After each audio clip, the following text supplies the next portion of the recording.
My daughter-in-law screamed, "Your mother comes to our house too often. She's suffocating us." My son was silent. I quietly left and canceled all my monthly payments for their car and house. The next morning, they were standing at my doorstep. Good day, dear listeners. It's Louisa again. I'm glad you're here with me. Please like this video and listen to my story till the end, and let me know which city you're listening from. That way I can see how far my story has traveled. My name is Margaret Holloway, and I spent 68 years believing that love was enough to hold a family together. I was wrong. Let me start where most stories really begin. Not at the explosion, but in the long, quiet years before anyone lit the match. After my husband Robert passed from a heart attack in 2019, I found myself alone in the house we'd shared for 31 years in Asheville, North Carolina. 4 bedrooms, a wraparound porch, and a garden. Robert had planted the spring before he died. The hydrangeas still came up every June, blue and stubborn, like he'd never left. My son Daniel was 34 then. He'd married Brenda 6 years earlier. A whirlwind courthouse wedding that Robert and I were told about 3 days after the fact. "We wanted something intimate," Brenda had said, with a smile that never quite reached her eyes. I had smiled back and said I understood. I did not understand, but I was a practical woman, and I chose harmony over hurt feelings. Daniel worked in logistics management. Decent salary, not extraordinary. Brenda had started a small online boutique selling handmade jewelry, which generated more Instagram followers than income. They lived 40 minutes from me in a craftsman-style home in Weaverville, a home that, as of 2020, I was helping them afford. It hadn't started as a formal arrangement. After Robert died, I sold his truck and had the life insurance payout sitting in savings. Daniel had called one evening, his voice carrying that particular tightness I'd known since he was a teenager, struggling with something he didn't want to name. They were behind on the mortgage. "Just a rough patch," he said. $3,000 would cover it. I sent $4,000. I told him to keep the extra for groceries. That was the first payment. Over the following 18 months, the rough patch never quite smoothed out. I began covering their mortgage top-up, $600 monthly, because their refinanced rate was higher than projected. Then the car payments. Daniel's truck had died, and they'd financed a 2021 Ford Explorer, $480 a month. I paid it directly to the lender because, honestly, I worried the money might disappear into other expenses if I handed it to them directly. I never said that aloud, but I thought it. In total, I was contributing just over $1,100 every single month to keep their household running. It wasn't charity, I told myself. It was family. And in exchange, though I never framed it that way, never used the word exchange, I was present in their lives. I came for Sunday dinners. I babysat their daughter, Lily, who was 4 and had Robert's same serious brown eyes. I drove Brenda to her follow-up appointments after a minor surgery in the fall. I brought casseroles. I showed up. That, as it turned out, was my crime. The warning signs had been accumulating for months before I allowed myself to truly see them. Small things. Brenda's smile growing thinner when I arrived unannounced on a Tuesday with soup because Lily had a cold. A certain coolness in the kitchen. The way Brenda would excuse herself to check on something the moment I settled into a chair. Daniel refilling his coffee, not looking at me, when I mentioned I'd been thinking about coming for Christmas week this year. I had told myself it was stress. She had her business. They had a toddler. Marriage was hard. Then came the evening of March 14th. I had arrived at 6 p.m., not unannounced. I had texted Daniel that morning with a slow cooker pot roast and a coloring book for Lily. Daniel let me in. He looked tired in a way that went beyond work. We sat at the kitchen table while the pot roast warmed, and Lily sat in my lap, showing me a drawing she'd made of our house. I don't know what triggered it. Perhaps nothing specific. Perhaps everything had simply reached a pressure it could no longer contain. Brenda came down the stairs, stopped at the kitchen doorway, and looked at me. Then she looked at Daniel, and something shifted in her face. A decision, made in real time. "This has to stop," she said. Her voice was calm, but stripped of any warmth. "Margaret, you are here too much. You are suffocating us. This is our home, not yours, and your constant presence is smothering our family." The kitchen went very quiet. Lily had stopped coloring. Daniel stared at his mug. I waited for him to speak. He was my son. 34 years old, and I had cut his umbilical cord in a hospital room in Asheville and watched him take his first steps on the lawn out back and sat with him through every difficult thing life had thrown at him. He said nothing. I set Lily gently on her chair. I picked up my purse and my coat from the hook by the door. I said very quietly, "Good night, Lily." I did not say good night to anyone else. I drove home in the dark, hands steady on the wheel, and I let myself into the house and sat down at the kitchen table. The same table where Robert and I had drunk our coffee every morning for 3 decades. And I allowed myself exactly 15 minutes to cry. Then I opened my laptop, and I started thinking. The numbers were not hard to find. I had always been organized. 22 years as a senior bookkeeper for a civil engineering firm will do that to a person. Every payment I had ever made to or for Daniel and Brenda was documented. Bank transfers, autopay confirmations, receipts I had scanned and filed in a folder on my desktop, labeled with no particular drama, Daniel Household. I opened that folder at 10:47 p.m. on March 14th and sat with it for a long time. 18 months of mortgage top-ups. $600 times 18 equals $10,800. 17 months of Explorer payments. $480 times 17 equals $8,160. Grocery runs. Medical copays I had quietly covered when Brenda mentioned they were tight. The new water heater in October when theirs failed. I had written that check for $1,400 standing in their kitchen while Brenda thanked me with the particular warmth people reserve for moments when they need something. Various other contributions I had made without tracking because I had not imagined I would ever need to track them. Conservative total, somewhere north of $22,000. I did not sit with that number in bitterness. That is not what I want to suggest. I had given that money freely, in love, without conditions attached in any written or spoken form. I knew that. What I sat with instead was a different, quieter question. What exactly had I purchased with it and for whom? Not gratitude, clearly, not inclusion, not even basic courtesy. I had purchased the ability to be told in my own son's kitchen, in front of my 4-year-old granddaughter, that I was smothering people who were living partly on my income. The fear came in the night, as fear tends to do. I lay in bed and thought about all the ways this could fracture. Daniel was all I had left. Robert was gone. My sister lived in Phoenix and was in her own fog of aging and health problems. If I pulled back, if I made a stand, would I lose him entirely? Would Brenda make sure of it? She was capable of that. I had always known it, the way you know a storm is coming by the particular stillness before it. And Lily. The thought of Lily was the one that put a stone in my chest. But sometime around 3 a.m., lying in Robert's side of the bed, I had a thought that settled something in me. It was not an angry thought. It was almost gentle. You cannot keep paying for a seat at a table you've already been thrown out of.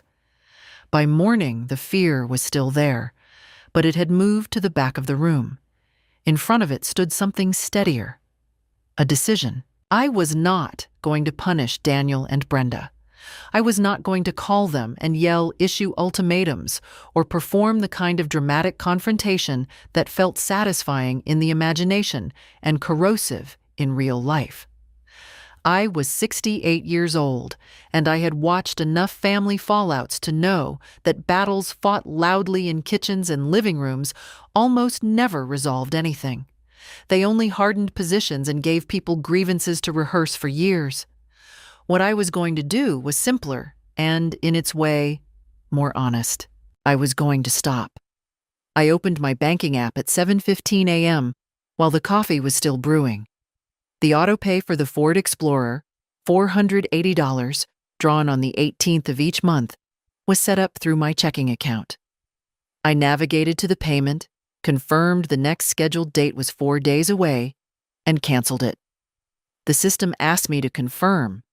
I clicked yes without hesitation. The mortgage top-up was a standing transfer I had set up manually. I canceled that too. I sat back and drank my coffee. The plan, such as it was, had a first step and a second step. The first step was what I had just done. Remove the financial support that had been given without conditions and was now being treated as invisible, as simply owed. The second step was something I needed to think through carefully because it involved a more uncomfortable truth. I owned the house they lived in, not legally. The title was in Daniel's name. I had helped with the down payment in 2018, a gift, properly documented as such for tax purposes. But I knew things about that property that Daniel and Brenda, in their certainty that I was simply a soft and manageable presence in their lives, had perhaps not fully considered. Their homeowner's insurance was bundled under a policy I had arranged through my own insurance broker, Harvey Clements, after Daniel mentioned he was having trouble finding affordable coverage following a minor roof claim. I was listed as an interested party. The policy renewed in 60 days. I picked up the phone and called Harvey, not to cancel anything yet, just to ask a few questions about my options and my rights. Harvey was 71, meticulous, and had known me since Robert and I bought our first house. He asked me if everything was all right. "I'm doing some housekeeping," I said. That was true enough. The call from Daniel came on March 18th at 11:22 in the morning. I was in the garden, cutting back the dead hydrangea canes from winter. I had been expecting it. "Mom?" His voice had the careful control of someone who had been coached. "There's been an issue with the Explorer payment. The lender sent a notice." "I know," I said. "I canceled it." A pause. "You canceled it?" "Yes." Another pause, longer. In the background, I could hear Brenda's voice, not her words, just the insistent rhythm of it. She was nearby, I realized, possibly right next to him. "Mom, can we talk about this? I think there's been a misunderstanding." I pulled a dead cane from the hydrangea and added it to the pile. "There's no misunderstanding, Daniel. I've also canceled the monthly transfer to your mortgage account. I wanted to let you know directly so you could make arrangements." The silence this time was different, fuller. "This is because of what Brenda said. I made a financial decision," I said. "If you'd like to discuss it further, I'm happy to do that in person, at a time that works for both of us. But I'd like it to be just the two of us." I heard him relay that to Brenda. Her voice rose briefly, then flattened. "She says she has things to say, too." "I'm sure she does," I said. "Goodbye, Daniel." I hung up and went back to the hydrangeas. Over the following days, I was not idle.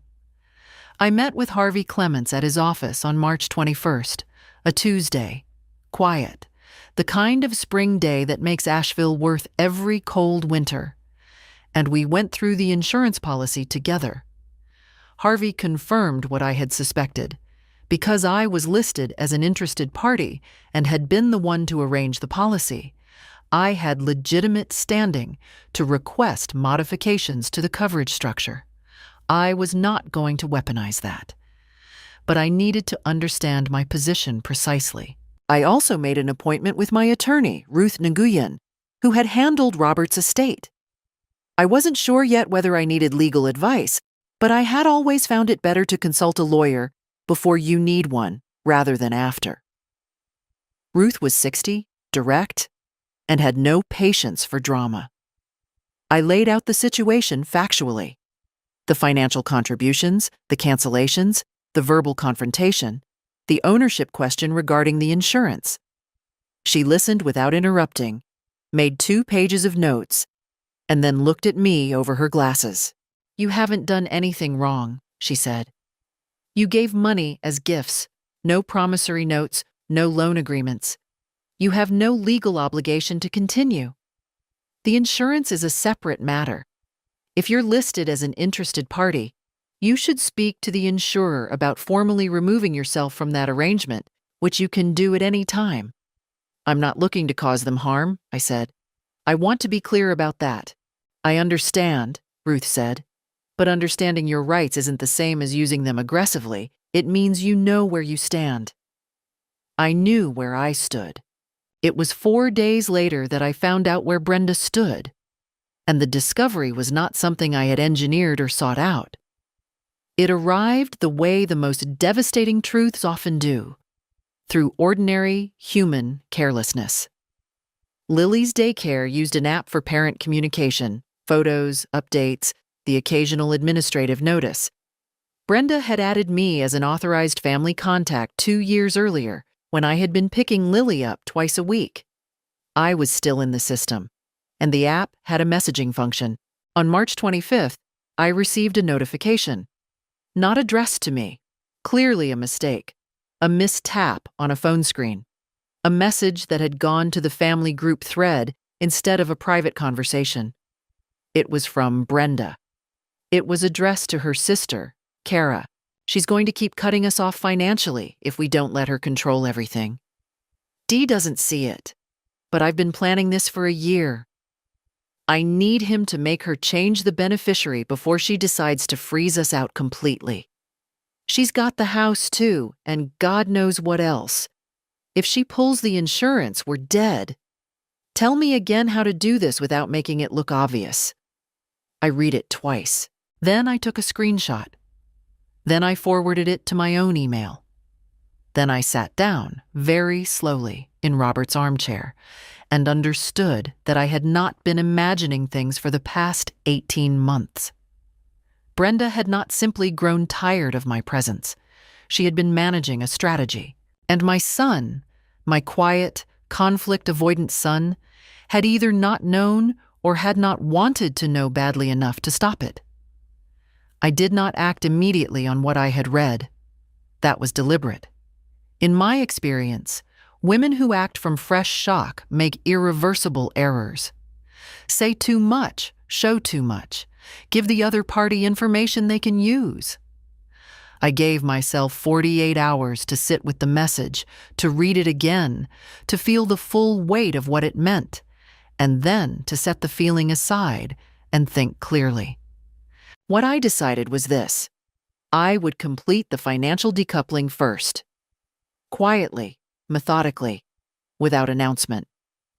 On March 27th, I called Harvey Clements again and asked him to formally remove me as an interested party on Daniel and Brenda's homeowners policy.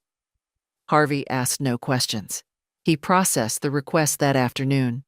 I received written confirmation by email at 4:17 p.m. Was in Daniel's name. They noted the "was" in Daniel's name. They noted the guarantor payment had ceased and would send standard notices to the primary account holder.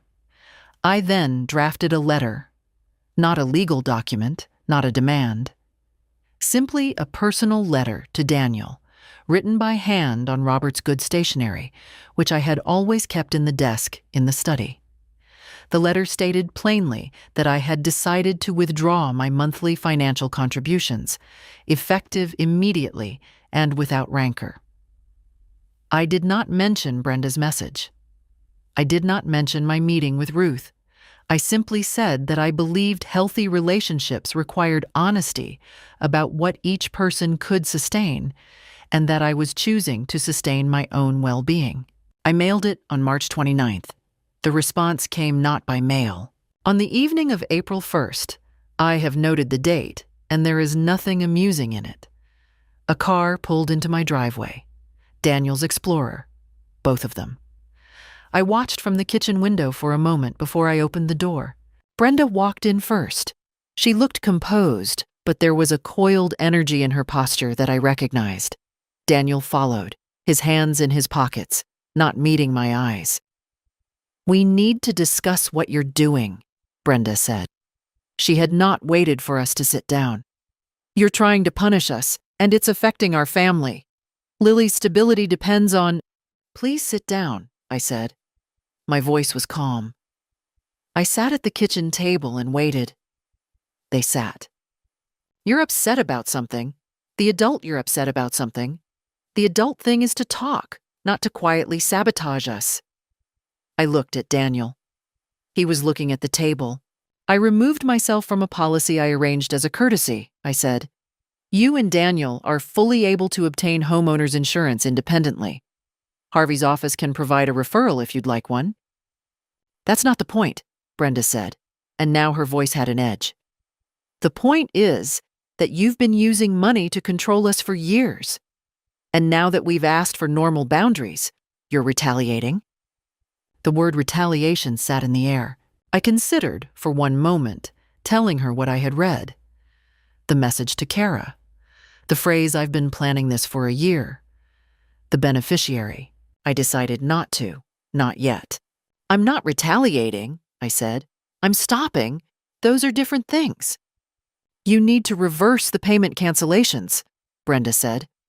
Her voice had changed again. Flatter, harder. "Or we'll have to involve a family mediator, and we'll make clear to everyone what you've been doing." There it was, the threat dressed as reasonableness.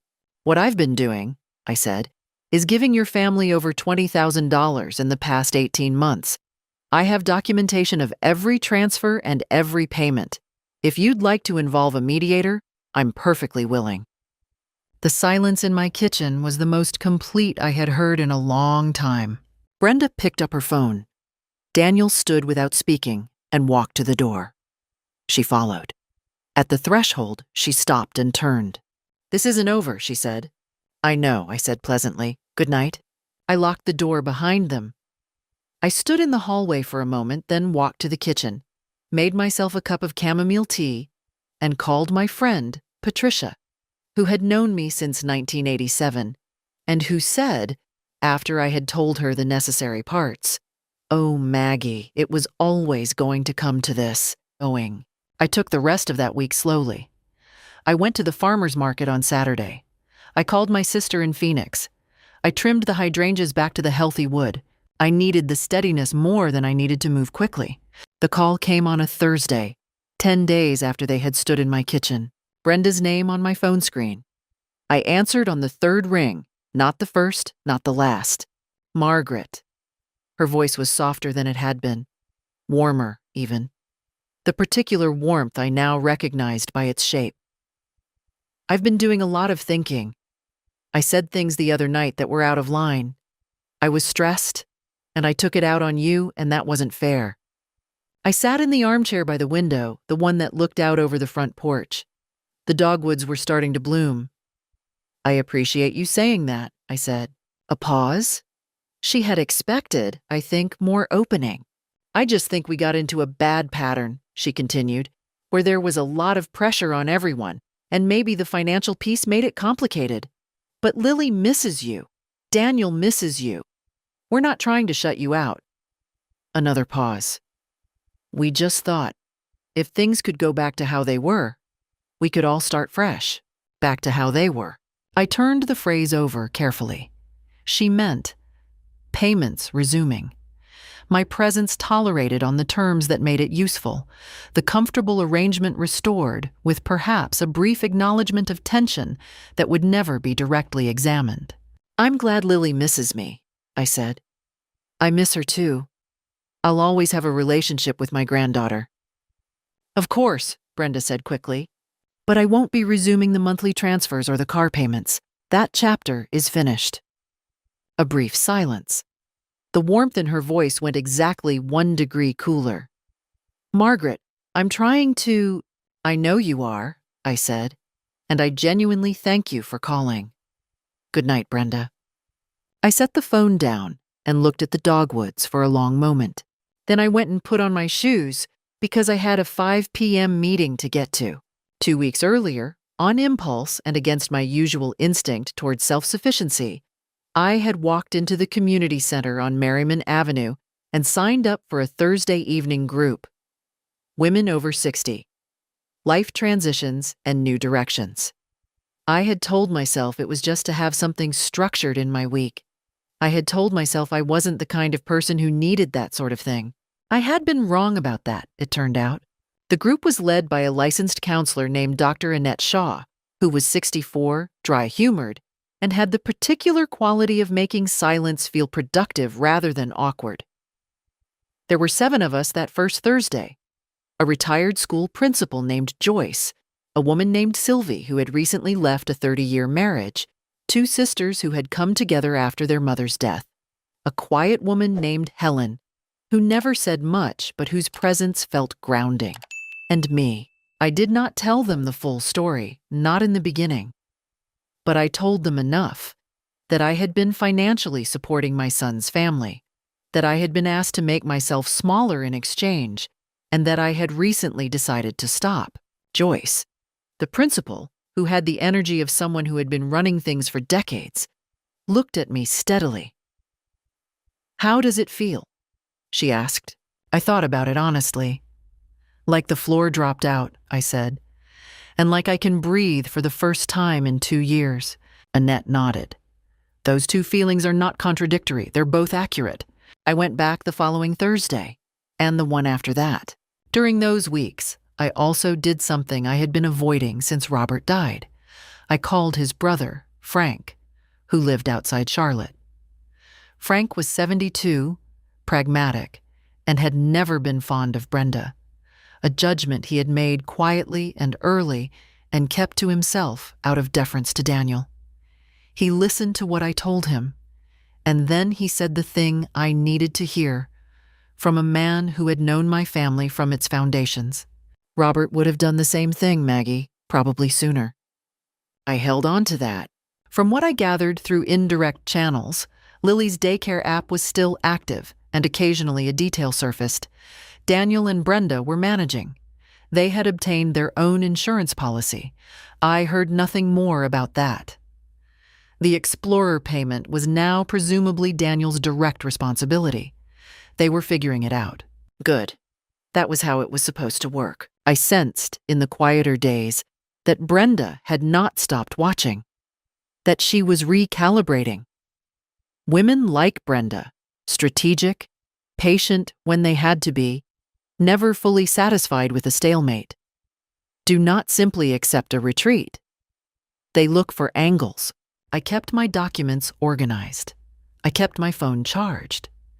I kept going to the Thursday group, where 7 women were learning at various speeds and in various ways that the lives they had been managing for other people were still, at the marrow, their own. They came on a Saturday in late April. They called 30 minutes ahead. Daniel this time, not Brenda.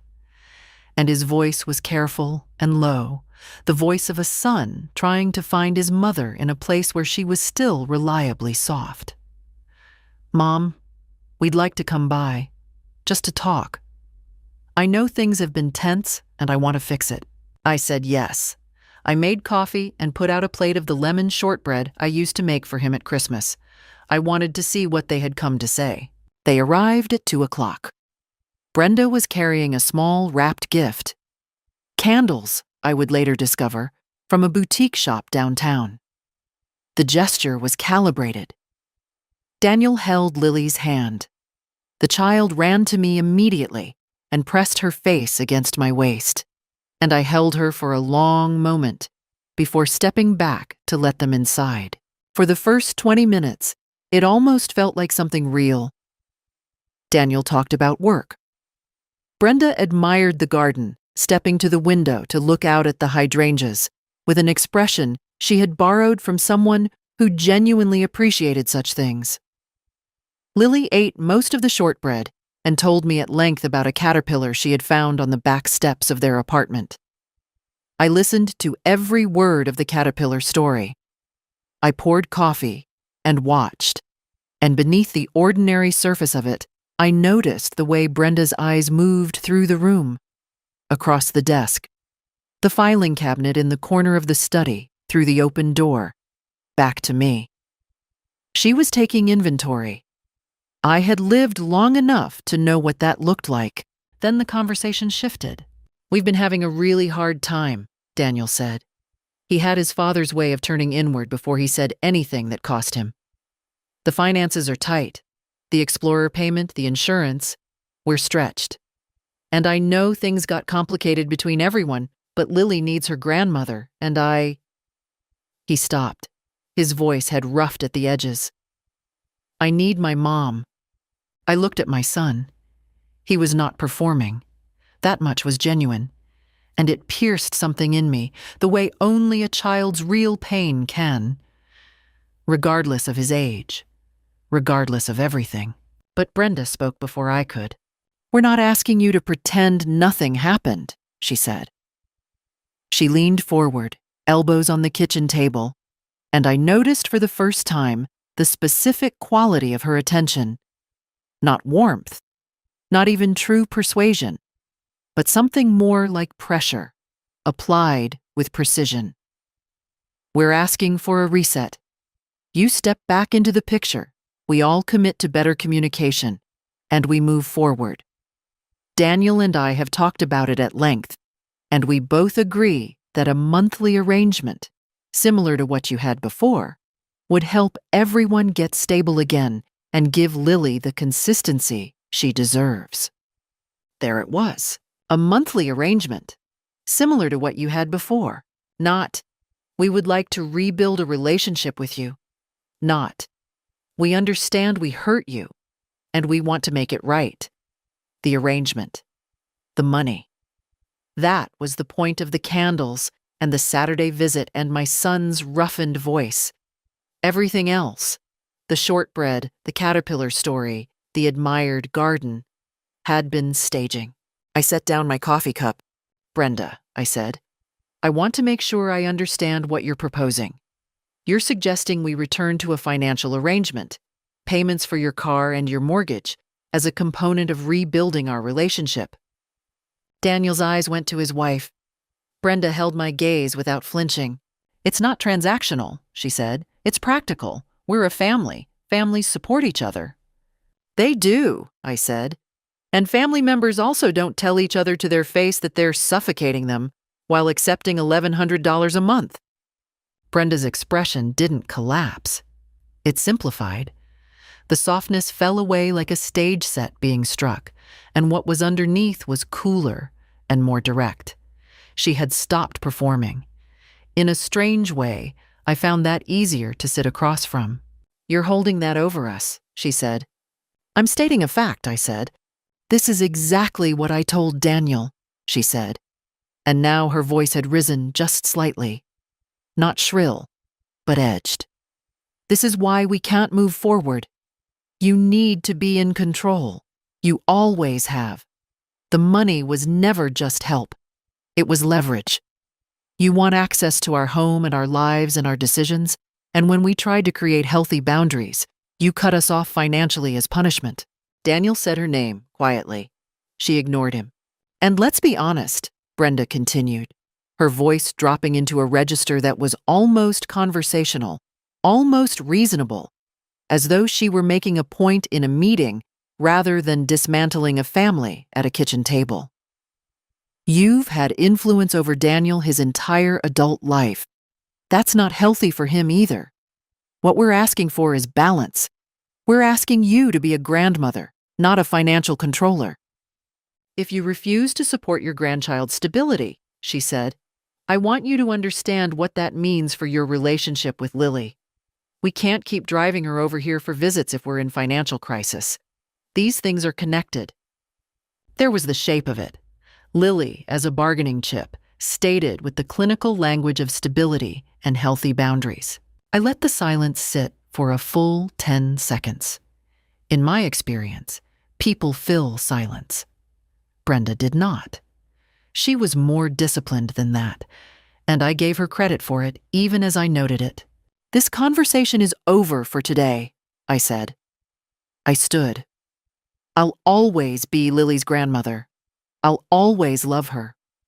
But what happens between adults in this family is for adults to sort out, and it will not be sorted out by financial arrangements." Daniel stood. He looked like a man who had woken up in a room and found all the exits were where he hadn't thought. "Mom, I love you," I said to him, and I meant it. "I'm always your mother, but this is finished for today."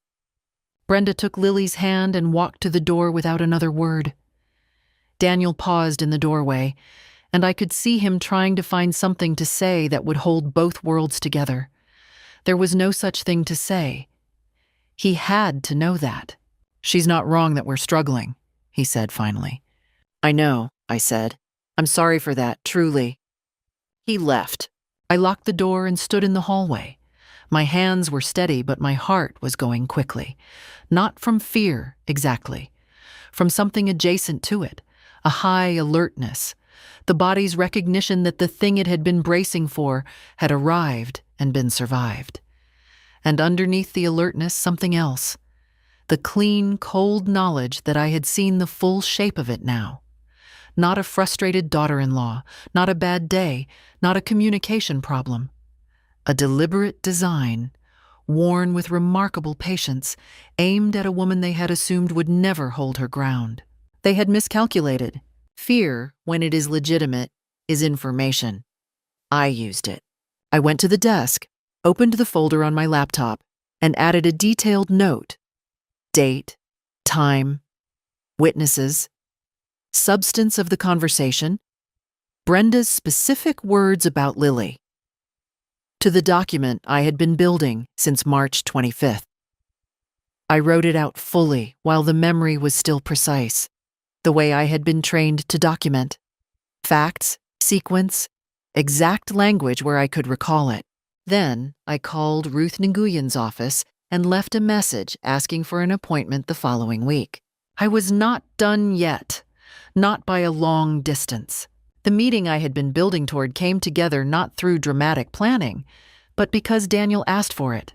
He called me on a Tuesday evening in the first week of May, and his voice was different from all the calls before. Stripped of the tightness I associated with Brenda nearby, lower, less constructed. He sounded like himself. Like the boy who used to call me from college when something had gone wrong and he didn't know what to do with it. "Mom, I think I need to see you.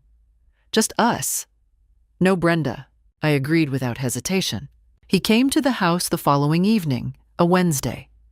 I had asked Frank to be present.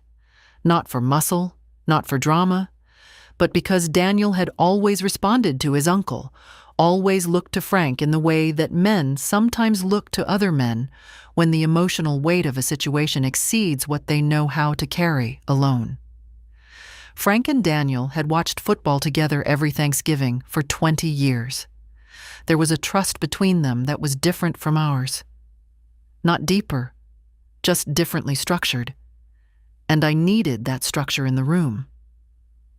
I had told Frank only that I needed him there and that he would understand when he arrived. He had driven up from Charlotte without asking questions. Frank and I were at the kitchen table when Daniel knocked.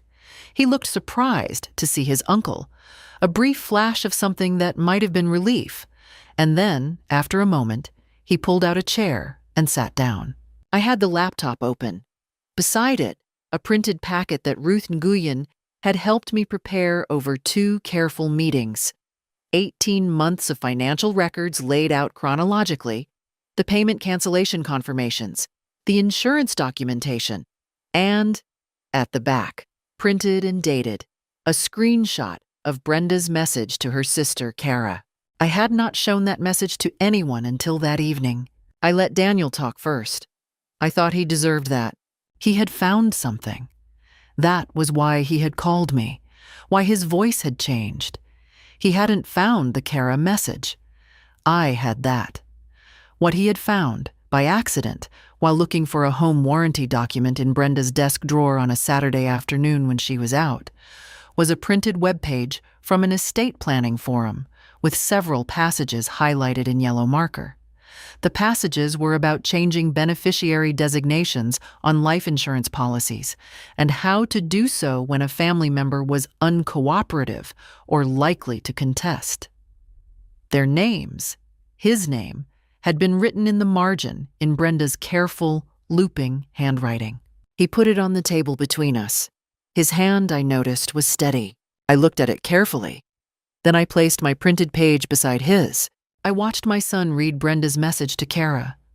I watched it twice, because he read it twice. Slowly, the way you read something when the words are clear, but the meaning keeps arriving in waves. I've been planning this for a year. I need him to make her change the beneficiary before she decides to freeze us out completely. His face, as he read, was the face of a man revising a very long story in real time. Not breaking, Daniel rarely broke outwardly, he was his father's son in that, but recalibrating, profoundly and visibly. Something had been removed from the room, and something else had taken its place, and there was no going back to the arrangement of furniture as it had been before. Frank said nothing. He had learned in 72 years when to let silence do its work. She said a year, Daniel said finally. His voice was flat. Yes, she'd been planning this for a year. Not a question. A repetition that was its own form of processing. That's what the message says. He sat back. He ran his hand over his face. He looked at the ceiling, and then back at the table, and then at the window, where the May evening was going dark in stages outside. I thought of all the evenings I had sat at this table with Robert, with a small Daniel doing homework in the next room, the house full in the way that houses stop being full when the years take things from you. I thought about how long it had taken me to be sitting here instead of trying to smooth everything over and tell myself it would be fine. The beneficiary thing, Daniel said. That's what I went to see Ruth about, I said. Not to take any action against you or Brenda. Ruth made clear I have every right to structure my estate however I see fit. That was never in question. But I wanted documentation that existed independently of my own account of events, so that if anything was ever questioned, there was a record. He nodded slowly. The Saturday visit, he said.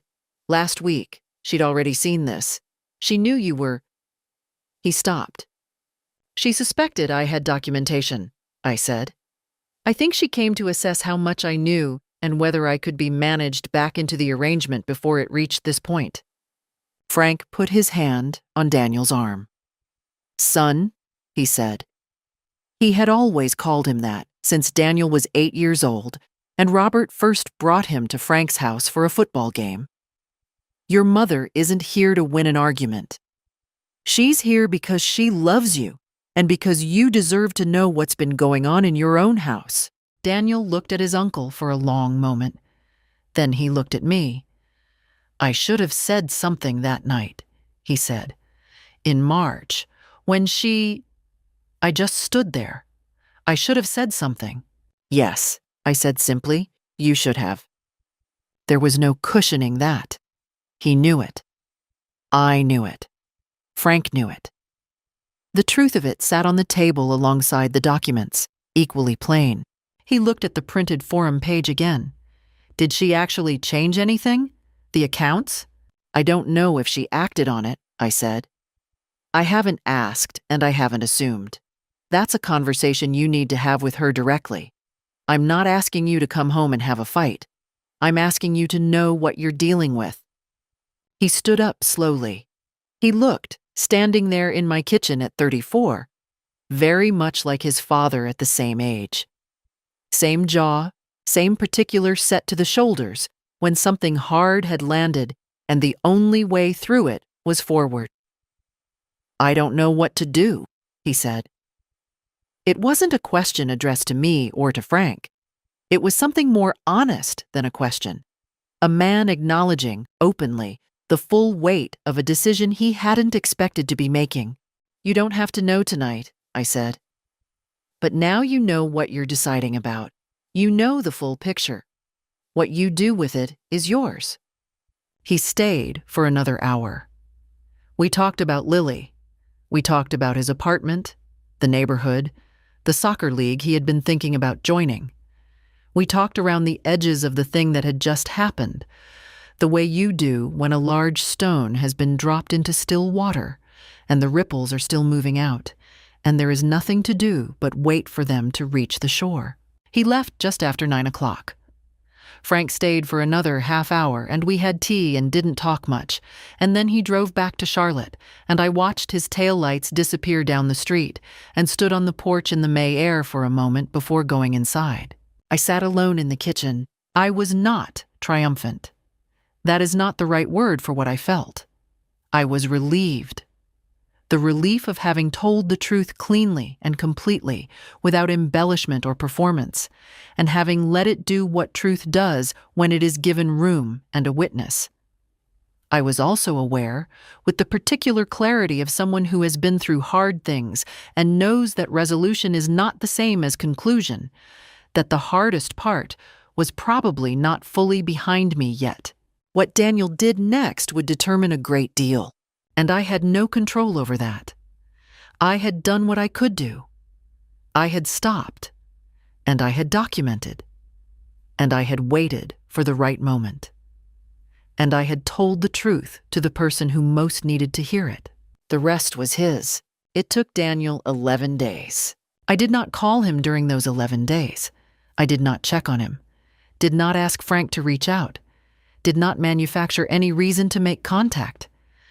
I had spent too many years as the one who reached, who bridged, who smoothed over the silences that other people created.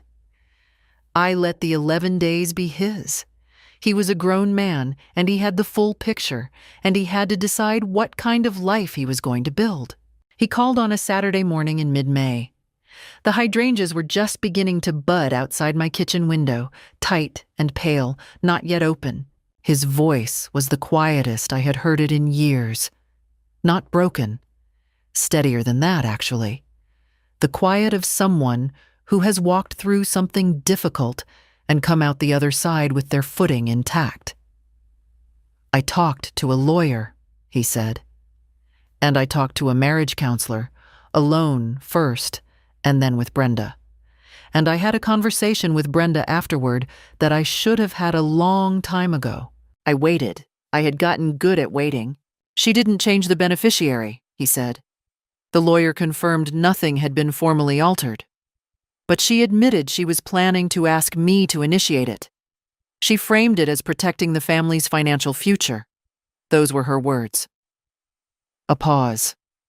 The lawyer pointed out that it would have been entirely her right to ask and entirely my right to refuse. But the framing of it, that she'd been thinking about this while accepting your support, that was harder to hear when it was said out loud in an office. "And the message to Kara," I said. "She admitted it," he said. "She didn't apologize. She said it was a private conversation that was taken out of context, and that I had no right to have seen it." Another pause, shorter. I told her that context doesn't change the words. "And March," I said, "what she said to me in your kitchen." "She stands by it," Daniel said. There was no surprise in his voice, only a kind of final tiredness with the subject. "She says you were there too often, and she had a right to set limits. Maybe that part's even partially true. I've thought about it honestly, Mom, and maybe the visits were sometimes more than Brenda was comfortable with. But the way it happened, and the financial piece, and the year of planning..." He stopped. "It's too much. All of it together is too much." "Daniel," I said, "we're separating," he said. "I don't know if it's permanent. We're starting with a trial separation. The marriage counselor said to treat it as a pause, not a verdict. But Lily will stay with me. Brenda agreed to that arrangement, at least for now. And I'm going to look for a place closer to you. Something smaller. Just the two of us. Something real." I closed my eyes for a moment. Outside, a cardinal landed on the hydrangea bush and tilted its head at the window with the bright, proprietary confidence of a bird that does not know it is being watched. "I'm not doing this to punish her," Daniel said quickly. "I want to be clear about that, and I'm not doing it because you showed me those documents exactly. I mean, that mattered. That showed me things I needed to see. But the thing that made the decision was sitting in that counselor's office and realizing that I'd been making myself smaller for years to keep the peace. The way I stood there that night in the kitchen. That's not who I want to be." "No," I said, "it isn't. I'm sorry," he said. "For that night, for standing there, I should have." "I know," I said. "I know you should have." "That's all you're going to say?" "That's enough," I said. "For now. There'll be time for the rest of it." He moved into a 2-bedroom apartment in Asheville in early June, 15 minutes from my house. He had Lily on weeknights and alternating weekends. The apartment was in a good school district, on a quiet street, with a small park at the end of it, where he took Lily on Saturday mornings to feed the ducks. He called me from that park once, and I could hear Lily in the background explaining to a duck that it needed to share. I saw my granddaughter every week, sometimes twice, and those mornings in my kitchen with Lily drawing at the table and the hydrangeas coming in full through the window became some of the best hours of my week. Simple hours. The kind that don't announce themselves as important while they're happening, but that you carry with you for a long time after. Ruth helped me formalize my estate documents over the course of 3 careful meetings. I updated my will with full clarity of intent, updated beneficiary designations on my life insurance policy and retirement accounts, and established a small direct trust for Lily. Money held for her education, administered independently, accessible to her when she turned 18, regardless of what happened between the adults in her life. Ruth said it was some of the most straightforward estate work she'd done in months. I said I was tired of leaving things unclear. I formally removed myself from every remaining joint arrangement that had linked my finances to Daniel and Brenda's household. The complete paper record, payments made, cancellations confirmed, correspondence documented, the trust established, went into the fireproof box in the closet of Robert's study.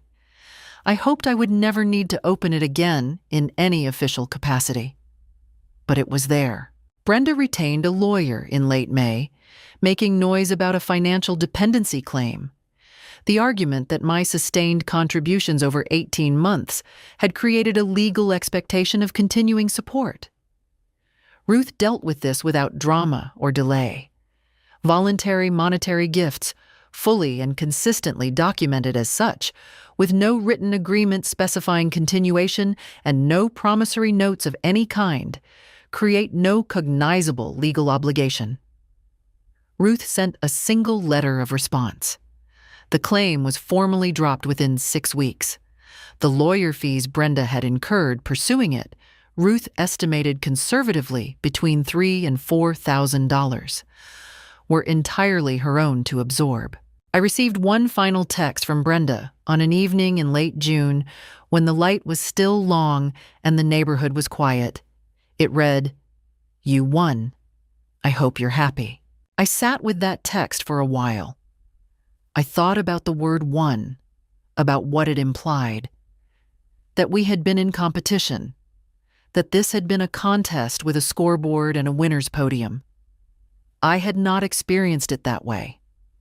I had experienced it as a woman who had been generous beyond what was good for her, and who had then stopped, and who had told the truth when the truth needed telling. That was not winning. That was just living with some measure of self-respect intact. I did not reply. The summer that followed was the first in many years that belonged fully to me. I booked a 2-week trip to Portugal, something Robert had always wanted us to do, and we had never gotten around to. Just me, a small rolling suitcase, and an itinerary built with Patricia's help. I walked the hills of Alfama in the mornings when the light came in sideways and gold. I sat in small cafes and read, and no one needed anything from me. I bought a painting of the Douro River and shipped it home. When I got back, Daniel met me at the airport with Lily, who had made a welcome home card with a purple airplane and 7 figures in front of my house. I asked who they all were. She named them, and last, Grandpa Robert, because he lives in the sky, but he still counts. I held that card for a long time. Daniel was doing well, steady, unspectacular, real. His apartment had the slightly overcorrected neatness of someone who had recently needed to prove something to himself. He was cooking. He'd joined a soccer league. On Sunday mornings when Lily was with me, he slept until 9 and said it was the most useful thing he'd done in years. Frank came in September. We grilled on the back porch as we always had when Robert was alive. He raised his beer and said, "To Maggie." I said that was embarrassing. He said it shouldn't be. The Thursday group continued. I had become, to my own surprise, the person other women called during the week when a hard day came down on them. What I was modeling, I decided, was simply this: that at 68, with a dead husband and a difficult year behind you, you could still turn the page, and the new page could be genuinely good.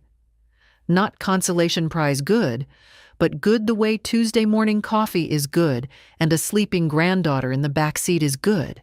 That was enough, more than enough. Into a 1-bedroom apartment. The lawyer, into a 1-bedroom apartment. The lawyer fees from the failed dependency claim cost her several $1,000s she didn't have. She was not destitute. I didn't wish that. But the comfortable life she'd been building, quietly underwritten by someone else, had required dismantling. Daniel mentioned in the fall that Brenda had entered therapy. He said it without editorializing. I said I was glad. I meant it. Lily started kindergarten in September. I walked her in on her first day. She held my hand with great seriousness because she had decided kindergarten was a serious undertaking. She was right. I had Robert's desk chair reupholstered in deep green velvet that he would have found excessive, and that I loved completely. I put the Douro painting above it. On winter afternoons, I sat there with tea and books, and sometimes talked to Robert the way widows do. Not expecting an answer, just keeping the conversation open. I told him Daniel was all right. I told him about Portugal. I think he would have liked Portugal. If this story taught me anything, it is this: love without self-respect is not love. It is an arrangement waiting to collapse. I gave generously for years, but generosity that is taken for granted becomes invisible.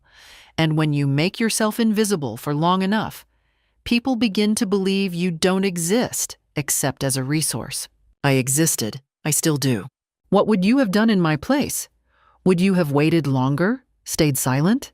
If this story resonated with you, please leave a comment. I read everyone, and if you know someone who needs to hear it, share it. Thank you for listening.